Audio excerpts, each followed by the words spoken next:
신종 코로나 바이러스가 창궐하고 있는 지금 대책은 무엇일까? 그리고 앞으로는 그것을 어떻게 우리가 대비해야 할까? 이렇게 말씀을 준비하며 고민하면서 지금이야말로 그 옛날 하나님이 출애굽하는 이스라엘 백성들에게 주셨던 신현 정신이 필요하다는 결론을 내리게 되었습니다. 오늘 말씀에서 본 것처럼 안식년이 7번 지나고 난 후 50년째 되는 해에 신년을 선포하게 되는데, 이것은 제가 이스라엘에서 사온 이 뿔나팔입니다. 그래서 이것을 제사장이 삐하고 나팔을 불면 그때서부터 신년이 선포됩니다. 아침에 열심히 연습했는데 소리가 나지 않아 불진 않겠습니다. 신현 정신은 농축해 보면 자유, 해방 그런 의미를 갖고 있죠.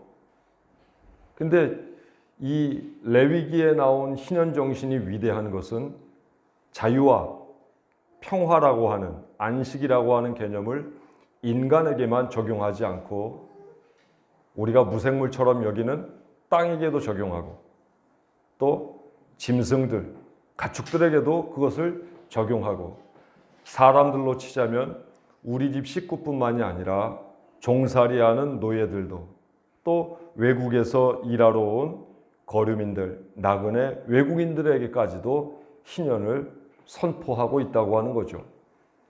즉 하늘과 땅, 이 땅의 모든 사람들에게 이 신년 정신이 적용된다고 하는 겁니다. 우리는 지나치게 인간 중심적으로만 세상을 바라보아 왔습니다.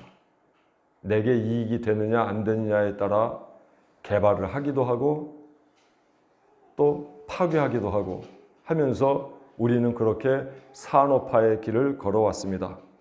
그 결과 오늘과 같은 이 사태를 우리가 맞이하고 있는 거죠. 신종 코로나 바이러스에 대한 이야기가 많아서 공부를 했습니다. 그래서 우리 교우들께 정확한 그 내역을 말씀을 드리고, 이에 대해서 우리가 반성할 바는 무엇인가를 오늘 말씀을 통해서 함께 따져 보고자 합니다. 동물들에게는 코로나 바이러스가 무지 많이 존재합니다. 다양한 종류가 존재합니다. 그런데 그것이 사람들에게 영향을 미치는 종류는 6가지 정도. 그 중에서 사람에게 감기처럼 증상을 일으키는 바이러스는, 코로나 바이러스는 4가지입니다. 그런데 그 6가지 코로나 바이러스에서 한 가지가 추가된 것이 바로 이번에 신종 코로나 바이러스입니다. 그래서 앞에 신종이라고 하는 말이 붙었다는 겁니다. 영어로는 노블 코로나 바이러스 해서 NCVS라고 약자로 칭하게 되죠. 새로 생겨난 코로나 바이러스라고 이야기하죠. 이 코로나 바이러스의 모양을 보니까 동그란 원에 스파이크, 즉 바늘 같은 것이 막 돋아 있어요. 그래서 얼핏 위에서 보면 왕관 같다. 코로나라고 하는 게 일식 또는 월식 때 해와 달을 둘러싸는 빛 테두리, 그것을 코로나 현상이라고 이야기하죠. 그것이 꼭 왕관 모양으로 바늘이 돋은 것 같아서 왕관을 쓴 듯하다 해서 코로나라고 하는 이름이 붙게 되었습니다. 이 코로나 바이러스와 유사한 바이러스가 있는데 그것은 익히 우리가 이름을 들은 바 있죠. 메르스, 사스, 그것도 모두 코로나 바이러스입니다. 코로나 바이러스가 조금씩 변해서 변종이 나게 되는 거죠. 2002년에 중국에서 사스 바이러스가 발견되죠. 중증 호흡기 증후군. 그리고 2012년에 사우디아라비아에서 메르스가 발생하죠. 그래서 이것을 중동 호흡기 증후군이라고 이야기하죠. 그리고 2020년 중국에서 또 발생한 신종 코로나 바이러스, 이 모두가 사실은 같은 종류입니다. 그러면 이 바이러스들, 메르스, 사스, 신종 코로나 바이러스는 어떤 공통점이 있을까? 보니까 두 가지의 공통점을 찾을 수 있었습니다. 첫 번째 공통점은 유전적인 유사점이죠. 사스와는 어느 정도 이 코로나 바이러스가 비슷하냐면 70에서 80% 유전적으로 유사하다고 합니다. 그리고 메르스와는 약 50% 비슷하다고 하죠. 그래서 증상으로 보자면은 이 신종 코로나 바이러스는 메르스 쪽보다는 사스 쪽에 가깝다고 하는 것을 알 수가 있죠. 두 번째, 이 세 가지 바이러스의 공통점은 모두 박쥐에게서 발원됐다라고 하는 겁니다. 이미 박쥐에게는 이 바이러스가 이미 감기처럼 우리가 감기를 앓듯이 박쥐들은 그 바이러스에 늘 감염되고 그렇게 살아간다고 하는 거죠. 박쥐들에게 나타나면 감기처럼 별거 아닌데 그것이 사람에게 오면은 큰 영향을 미치게 되었다는 거죠. 이 박쥐에서 발견되는 이 코로나 바이러스가 그 박쥐를 잡아먹은 사향 고양이에게 들어가게 되면 그것이 뭘로 바뀌냐면 사스로 바뀝니다. 박쥐와 접촉한 낙타가 있으면 낙타에게서는 그것이 메르스로 바뀝니다. 그럼 이번에 신종 코로나 바이러스는 박쥐에서 무엇을 매개체로 하여 사람들에게 오게 됐을까? 이것이 이제 학자들의 연구 대상인데 중국 과학원에서는 어떤 이가 박쥐를 잡아먹은 뱀으로부터 나온 것이다. 그래서 박쥐를 잡아먹은 뱀을 야생에서 포획해서 먹은 사람에게서 그것이 걸렸다. 이제 이렇게 이야기하는데 어제 제가 찾아본 자료에 의하면 그것은 개연성이 좀 부족하고 가능성이 부족하고 오히려 중국에 많이 퍼져 있는 야생동물 판매 시장 거기에서 많이 팔리는 밍크에게서 이것이 매개되어 사람들에게 오게 되었다고 하는 것이 대부분의 의견으로 그렇게 나타나고 있었습니다. 밍크, 사람들이 아직도 좋아하는 그런 가죽이죠. 옷을 만들기도 하죠. 밍크 코트 하나 가져보는 게 꿈인 시절도 있었습니다. 그런데 그런 꿈들이 밍크를 많이 잡게 하고 그 밍크들이 박쥐와 접촉하게 되면 바로 사람들이 좋아하는 그 이유로 인하여 신종 코로나 바이러스는 사람들에게 더 가까이 오게 되었다는 겁니다. 우리 2014년에 서아프리카를 휩쓸었던 에볼라 바이러스라고 아시죠? 이 에볼라 바이러스 역시 본래 발원지는 박쥐였습니다. 근데 이 박쥐와 접촉한 원숭이, 특히 고릴라에게서 에볼라 바이러스가 나타나고 그 원숭이들과 접촉한 사람들에게 에볼라 바이러스가 옮겨 붙게 되었다는 겁니다. 결국 모든 원인은 박쥐로부터 시작하고 있다. 우리 서두에서도 말씀드린 바 있지만 그러면 박쥐를 다 없애버리면 되지 않겠느냐?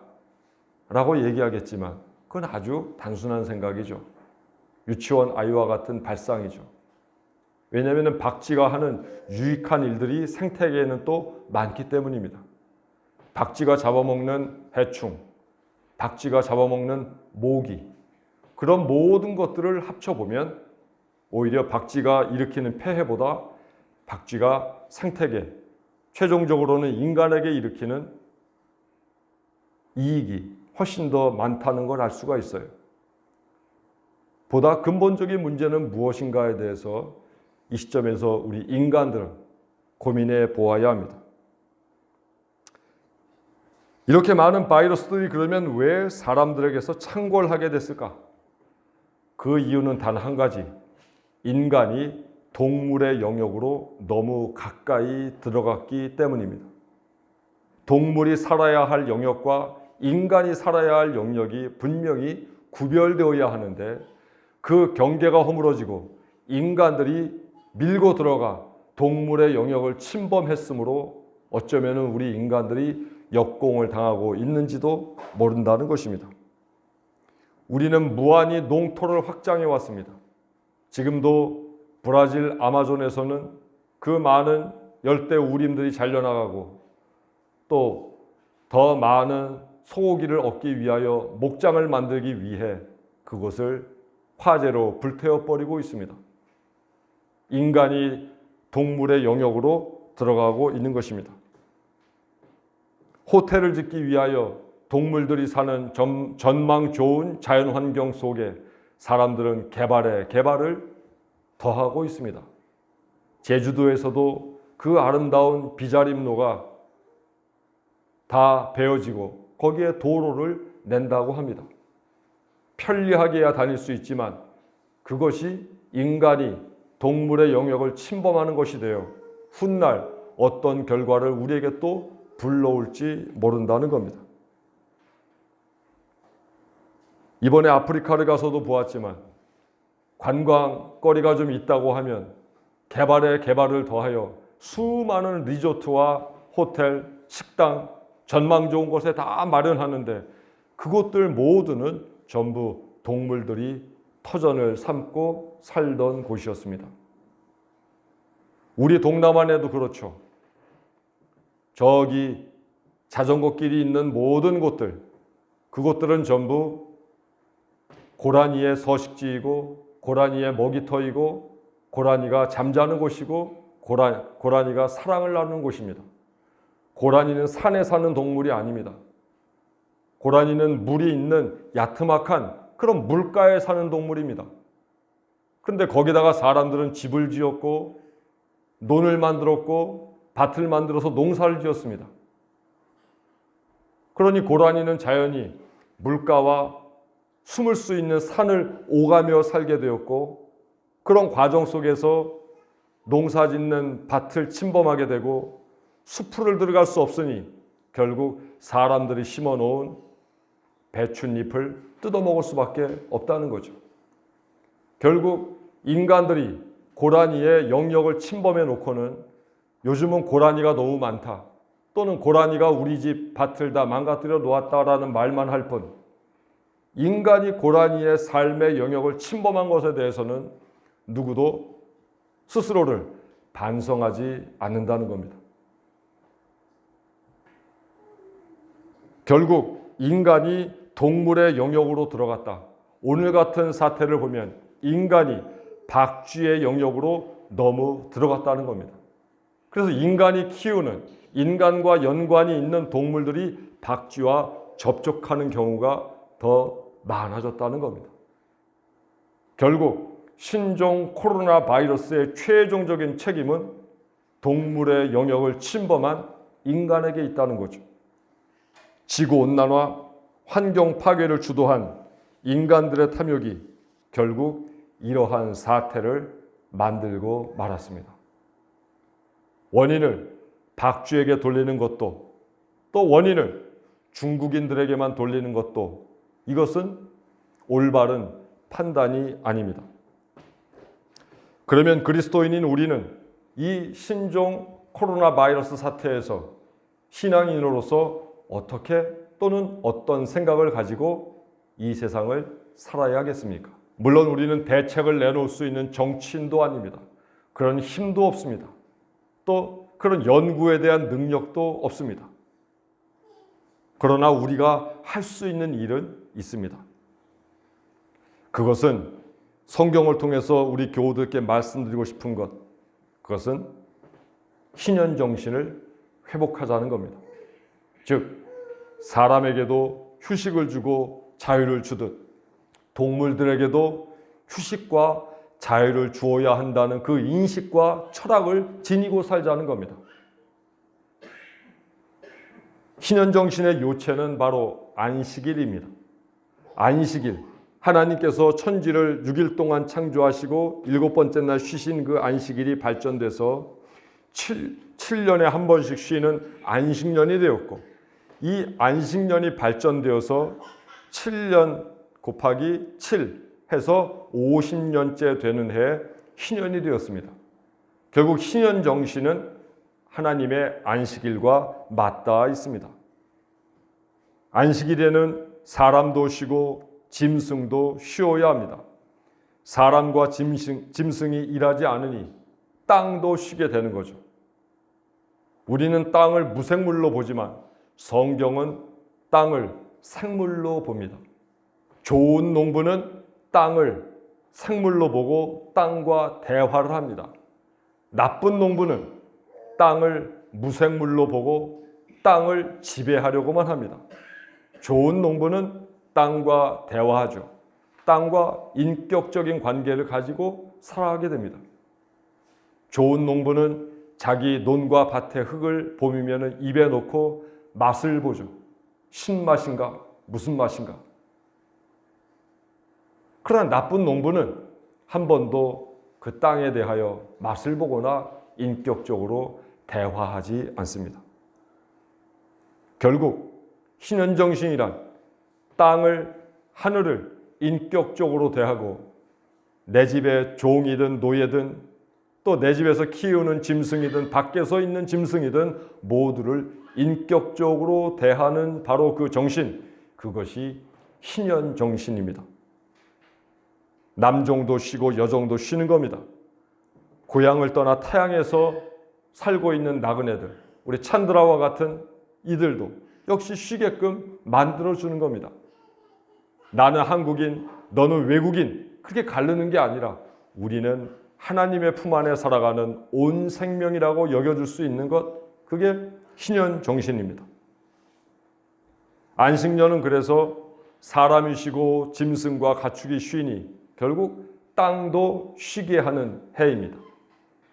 요즘은 어떻게 해서든 땅을 놀리지 않고 붙여서 많은 것을 내는 것이 좋은 농부의 관건이라고 보지만 성경은 그렇지 않아요. 땅도 인격체이므로 땅도 쉴 날이 필요하다. 그래서 6년 동안 열심히 일하게 하고 1년 동안은 땅을 쉬게끔 만들어 주었습니다. 그것이 과학적인 것은 땅도 표층에 많은 박테리아가 살아야 왕성하게 생명력을 유지하는데 계속 화학비료 쳐대고 계속 농사를 짓게 되면 그 박테리아들이 살 수 있는 게 없고 비료로 인하여 땅이 딱딱해지면 산소도 공급되지 않고 미생물들이 살지 않아 그 땅은 죽은 땅이 될 수밖에 없다는 겁니다. 레위기 25장 4절에 보면 제7년에는 땅으로 쉬게 하여 안식할지니 여호와께 대한 안식이라. 너는 그 밭에 파종하거나 포도원을 다스리지 말며 라고 명령했습니다. 땅도 좀 쉬게 해 주어라, 이렇게 말씀하시고 있는 거죠. 하나님께서는 천지 만물을 창조하시면서 땅에게 명령하시죠. 땅아, 식물을 내어라. 당신이 직접 배추와 무와 나무를 지으신 게 아니라 땅에게 명령하시죠. 땅아, 씨 맺는 채소와 나무와 풀들을 내어라.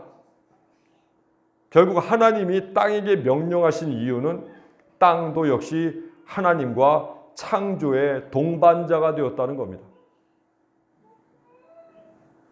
그리스도인은 땅을 재물의 대상이나 내 재산의 기준으로 보아서는 안 됩니다. 무생물로 보아서도 안 됩니다. 화학적으로 인, 비료 이걸 얼마 치면은 농사가 어떻게 되고 그렇게만 생각해서는 안 됩니다. 땅은 어머니이고 땅은 생명입니다. 희년은 사람과 동물을 위한 안식일, 땅을 위한 안식년 모두를 포함하는 대휴식년입니다. 우리는 그것을 다시금 회복해야 합니다. 저는 이러한 회복의 정신을 오늘 우리 문화를 통해서 다시 한번 회고해 보고자 합니다. 우리가 예전에 살았던 그 초가집, 그 초가집은 희년과 상생의 상징이기도 했습니다.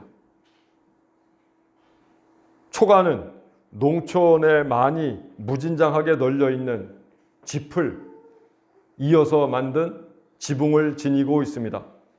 그 지푸라기 속에 많은 동물들이 기거하게 되죠. 지붕을 받치는 목재는 소나무입니다. 거기에 부속물은 흙이었습니다. 지푸라기와 소나무와 흙으로 된 초가집은 자연을 파괴하지 않고 시간이 지나면 모두 자연으로 돌아가는, 그래서 그 무엇도 오염시키지 않는 천연의 자료였습니다. 초가집 하나가 지어지면 그곳에는 아주 작은 생태계가 마련되죠. 군뱅이, 참새가 지붕에 기생하고 둥우리를 틀면서 진의 모기 같은 해충을 잡아먹기도 합니다. 때로 구렁이가 그 초가집에 기거하면서 진해와 참새들이 설치는 것을 막아주기도 합니다. 작은 생태 공간이 초가집 하나에 이루어짐으로 하여 그 초가집이 든든히 서 있으면 그 안에 사람도 살고 거기에 깃드는 여러 가지 생명들도 안온한 삶을 살 수 있었습니다. 특히 우리 조상들은 식구, 생구 이것을 구별했죠. 식구는 내 집 안에 있는 모든 사람들을 지칭할 때 식구라고 얘기하는 거죠. 하지만 생구, 살아있는 잎이라고 하면 거기에 무엇을 포함하냐면은 소까지 포함했어요. 만약에 저희 집 식구가 4명이라면 소를 한 마리 키운다. 한 마리. 그러면 생구는, 저희 집 생구는 5입니다. 하면서 사람의 입과 소의 입을 동등하게 여겼다 그 말입니다. 즉 같은 운명체로 짐승과 가축을 받아들였다는 거죠. 생명을 귀중하게 여겼다는 겁니다. 자유가 없는 종도 동물인 소나 말도 모두 자기와 함께 살아가는 운명 공동체로 받아들인 것이 바로 우리 조상들이었습니다. 특히 소 같은 경우에는 아주 각별하게 챙겼는데 겨울이 되면 지푸라기로 거적대기를 만들어서 소를 덮어주었고 또 먼 길을 갈 때에는 지푸로 소신, 쇠신이라고 하죠. 소의 신이라는 의미에서 쇠신 해서 그 쇠신을 신겨서 이 소 굽이 닳는 것을 방지해 주었습니다. 무거운 짐은 실었죠. 먼 길은 가게 되죠. 그러면 그 발굽이 닳게 되면 아플까 봐 주인은 먼 길 가는 틈틈이 지푸라기로 쇠신을 만들어 소에게 신겨서 먼 길을 떠났던 것입니다.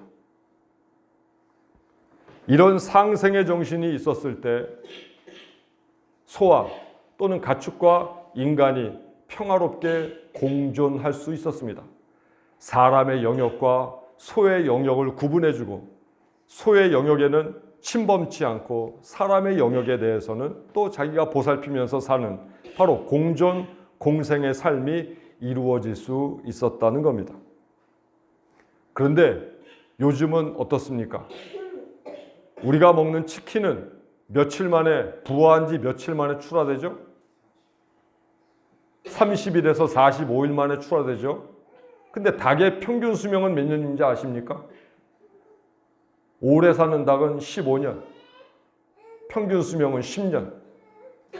10년 사는 닭을 30일, 45일 만에 잡아먹으면서 우리 인간이 인간답다 말할 수 없다는 거죠.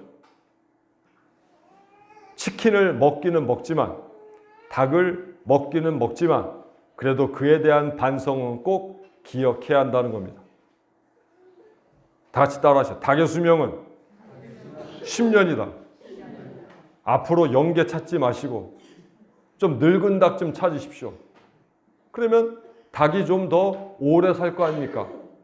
닭이 그처럼 좀 더 오래 살게끔 만들어주고 소비자들이 좀 더 오래된 닭을 찾는다면 농장주들도 전부 오래도록 닭을 키울 수 있을 거 아닙니까? 그러면 그 사료 비용은 어떻게 하나요? 말씀하시겠지만 좀 더 비싸지면 됩니다. 소비자들이 값을 좀 더 내면 됩니다. 차라리 그렇게 해서 조금 더 비싼 닭을 먹는 것이 닭에게도 좋고 인간들의 건강에도 좋다는 겁니다. 돼지의 수명은 몇 년입니까? 돼지는 10에서 15년, 많게는 20년을 살죠. 근데 돼지는, 우리가 먹는 삼겹살은 태어난 지 몇 개월 만에 죽은 돼지를 먹는 겁니까? 대부분 6개월 만에 그 돼지를 먹습니다. 닭은 30일에서 45일이면 잡아먹고 돼지는 6개월이면 잡아먹고. 하나님도 기분 나쁠 것 같아요. 그렇게 탐욕스럽게 싼 값에 뭔가를 잡아먹으려고 하는 인간에 대하여 하나님이 어찌 보호하고자 하는 의지가 있으시겠습니까? 소는 몇 년 삽니까? 소 키워보신 우리 권사님들. 죽을 때까지 안 키워서 봅니다. 정답이십니다. 소는 평균 수명이 한 20년 된다고 합니다. 근데 우리는 소를 몇 년 만에 팝니까? 보통 소를 잡아서 소고기를 내는데 2년 만에 잡는다고 합니다. 결국 우리가 즐기는 치킨, 우리가 즐겨 먹는 돼지고기, 우리가 즐겨 먹는 소고기, 그 모든 것들을 우리는 고기로서만 바라보았지 개들이 어떤 환경, 어떤 상황 속에서 그렇게 자라고 있고 도살되고 있는지에 대해서는 별 관심이 없었습니다. 왜냐하면 우리가 예전에 힘들어 잡던 그 모든 행위를 도살장이 우리가 안 보이는 데서 전부 대신해 주기 때문입니다. 하지만 그러한 가축에 대한 이 문화가 결국 오늘의 이 신종 바이러스의 또 하나의 원인이 되었다는 사실도 우리는 반드시 기억해야 합니다. 면역력이 높은 가축을 키워내야 합니다. 그래야지 그 가축들이 바이러스를 스스로 이겨낼 수 있습니다. 무진장한 성장 호르몬을 먹인 닭, 성장 호르몬을 먹인 돼지, 성장 호르몬을 먹인 소고기를 인간이 먹으니 결국 성장 호르몬을 인간이 먹게 돼요. 비만, 여러 가지 성인병 이런 거에 그대로 노출돼 버리고 함께 걸리고 있는 거 아니겠냐는 거죠.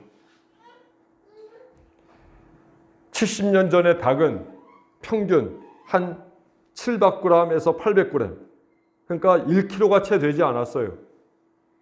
최근에 닭은 몇 킬로까지 자랐냐면 4kg까지 자랍니다. 몇 배를 늘렸냐면 4배를 늘렸어요. 4배를 늘리다 보니까 닭이 크게 성장을 하는데 대단히 연약해졌고 수많은 성장 호르몬, 화학물질, 또 백신 이런 것들을 몸에 잔뜩 안고 출하될 수밖에 없음으로 하여 결국 그 폐해는 최종 소비자인 인간들에게 돌아올 수밖에 없다는 겁니다. 지금이야말로 희년 정신이 필요합니다. 희년 정신이란 단순히 신앙적으로 교회 안에서 뭘 하자 이런 거 아닙니다. 우리 삶을 대전환시키자는 겁니다. 땅도 새롭게 바라보고 가축도 동물도 새롭게 바라보고 혹시 우리 교우들께 임야가 재산으로 있거든 제발 그 임야는 개발하지 말고 동물들이 살 수 있는 공간으로 내버려 두는 것, 그게 신앙입니다. 그걸 팔아서 교회에다가 헌금을 많이 하는 게 신앙이 아니라 개발하지 않고 그곳을 자연 그대로 내버려 두는 것이 진짜 신앙입니다. 그런 헌금을 하지 마십시오. 동물들의 터전, 자기의 욕심을 위해서 판 돈으로 하나님 앞에 헌금하지 마십시오. 그것은 헌금이 아닙니다. 동물들의 목숨값이고 동물들의 피값입니다. 그것을 우리가 인정하지 않는 한 이 신종 코로나 바이러스와 같은 이 사태는 앞으로도 계속될 것이고, 그런 바이러스는 우리에게 계속해서 역공을 펼쳐오게 될 것입니다. 사랑하는 교회 여러분, 오늘 다소 철학적이고 다소 광범위한 이런 사고 전환에 대해서 말씀드렸지만, 이 시점에서 이러한 생각의 전환을 갖지 않으면 앞으로 우리 후세대들, 보르미와 같은 저런 갓난아이들이 어른이 되었을 때에는 도저히 감당할 수 없는 그런 질병들이 더 많이 나타날지도 모르기에, 어른인 우리가 동물과 식물과 땅과 하늘과 바다를 보존하는 바로 그 길에 대해서 지금부터 고민하고 살아야 합니다. 그래야지 그리스도인에게 하나님께서 부여하신 이 세상 만물에 대한 청지기의 역할과 사명을 우리가 제대로 감당할 수 있게 될 것입니다. 박쥐에게 공간을 돌려주어야 합니다. 멧돼지들에게 공간을 돌려주어야 합니다. 고라니에게 공간을 돌려주어야 합니다. 조류에게서 빼앗은 것들을 되돌려 주어야 합니다. 그러지 않으면 이러한 위급 사태는 계속해서 발생하게 될 것이기 때문입니다. 모쪼록 생각을 전환하십시오. 가치관을 바꾸십시오.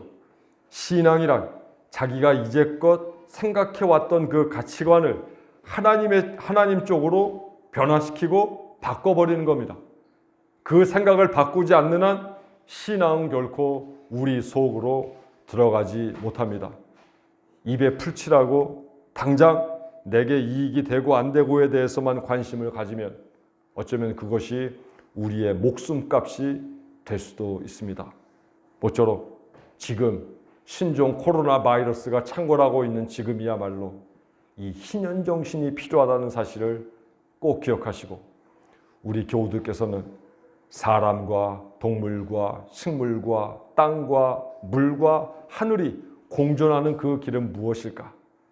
환경운동도 좋고 생명운동도 좋고, 지금서부터 고민하면서 하나하나씩 실천해 나가기를 간절히 바랍니다. 기도하겠습니다.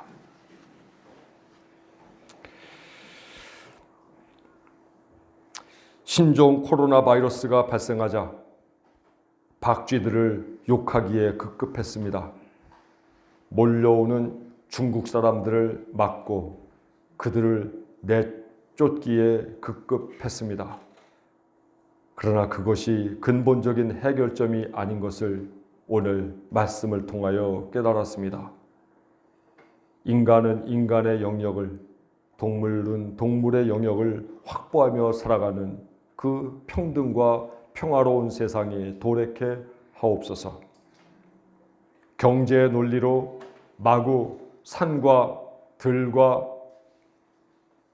바다와 하늘을 막개발하는 이러한 공격적인 전쟁과 같은 모든 심리와 사고에서 벗어나게 하옵소서. 돈 되는 일이면 다 할 수 있다고 하는 바로 만몬주의의 폐해를 이제는 인식하고, 오히려 오늘 아침 읽은 바로 그 식구처럼 바보처럼 돈 안 되는 일에도 정성을 기울일 줄 아는 그리스도인 되게 하옵소서. 예수님 이름으로 기도합니다. 아멘.